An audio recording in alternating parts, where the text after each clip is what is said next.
যুদ্ধটা তো ছিল ইসরায়েল এবং ইরান, কিন্তু মাঝখানে যুদ্ধটা টেনে নিজের ঘরে নিয়ে গেছেন যুক্তরাষ্ট্র। মার্কিন যুক্তরাষ্ট্র ইসরায়েলকে একপাশ করে তাদের নিজের ঘরে যুদ্ধটা নিয়ে গেছেন। ডোনাল্ড ট্রাম্প এমন ব্যবহার করেছেন ইরানিদের সাথে, মনে হয় যে তাদের ঘরে মিসাইল মারছে যে ইরান। ইরান কিন্তু ছাড় দেওয়ার কথা না। এই যে এখন দেখেন ডোনাল্ড ট্রাম্প কিন্তু পাগল হয়ে গেছে, পাগল পাগল বলা যায়। সে আজকে একটি তার সামাজিক যোগাযোগ মাধ্যমে পোস্ট করে বলেছেন, আজ সোমবারের মধ্যে যদি হরমুজ প্রণালী না খুলে দেয়, আগামীকাল মঙ্গলবার এই যে ইরানের সেতু বলেন, বিদ্যুৎ কেন্দ্র বলেন, যা আছে সব ধ্বংস করে দিবে, নরকে পরিণত করবে, গুড়িয়ে এক করে দিব। এই হুমকি কিন্তু ডোনাল্ড ট্রাম্প আজকে দিয়েছেন, গতকাল রাত্রে দিয়েছেন। আজকের ভিতরে যদি হরমুজ প্রণালী খুলে না দেন, তার প্রেক্ষিতে ইরানও কিন্তু ছেড়ে কথা বলেন নাই। ইরানও কিন্তু জানিয়ে দিয়েছেন যে যদি হরমুজ প্রণালী খুলতে হয়, তাহলে অবশ্যই যুদ্ধের যত ক্ষয়ক্ষতি হয়েছে তা পূরণ করতে হবে।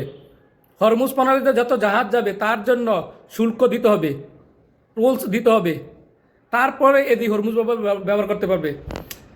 তারপরে দেখেন ডোনাল্ড ট্রাম্প কিন্তু পাগলের মতো ব্যবহার করতেছে। তার পোস্টে লাগছে যে ইরানিরা খুব বেজম্মা, পাগল, উম্মাদ। বুঝছেন কে কার উম্মাদ বলে? ডোনাল্ড ট্রাম্প ইরানি দিতে পারতেছে না পারতে পারতে এখন সে বলতেছে যে ইরানিরা নাকি বেজম্মা, পাগল হয়ে গেছে। আপনি বুঝতেছেন? এদিক দিয়ে আরেকটা গুরুত্বপূর্ণ খবর, সেটা হলো যে ইরানের পররাষ্ট্রমন্ত্রী যেই সোর্স, তারা বলেছেন যে আপনারা আমাদের আবাসিক এলাকা, আমাদের যেই সব এলাকা আপনারা করবেন, হামলা চালাবেন, আমরা ছাড় দেব না। আমরা এতদিন ছিল ইসরায়েলকে মারবে, এখন ইসরায়েলকে না, এখন যুক্তরাষ্ট্রকে মারার হুমকি দিয়েছেন। বুঝছেন কি খেলাটা চলতেছে? যুক্তরাষ্ট্র কিন্তু ছাড় দেওয়ার কথা না, যুক্তরাষ্ট্রকে এমনভাবে ধরছে, পাগল ডোনাল্ড ট্রাম্পকে পাগল করে ছেড়ে দিতে। আর ইসরায়েল জানে না যে ইরানের কাছে কত মিসাইল আছে, কত কি আছে, ড্রোন আছে, কয়টা আছে, পারমাণবিক অস্ত্র আছে, মিসাইল জানে না।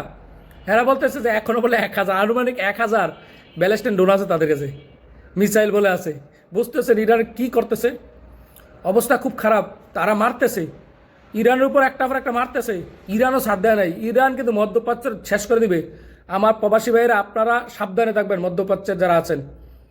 প্রতিদিন এমন খবর পেতে আমার পেজটাকে ফলো দেন এবং নিউজটা শেয়ার করুন, সাবস্ক্রাইব করুন, আমার ইউটিউব চ্যানেলটাকে, ফেসবুক পেজটাকে ফলো করুন।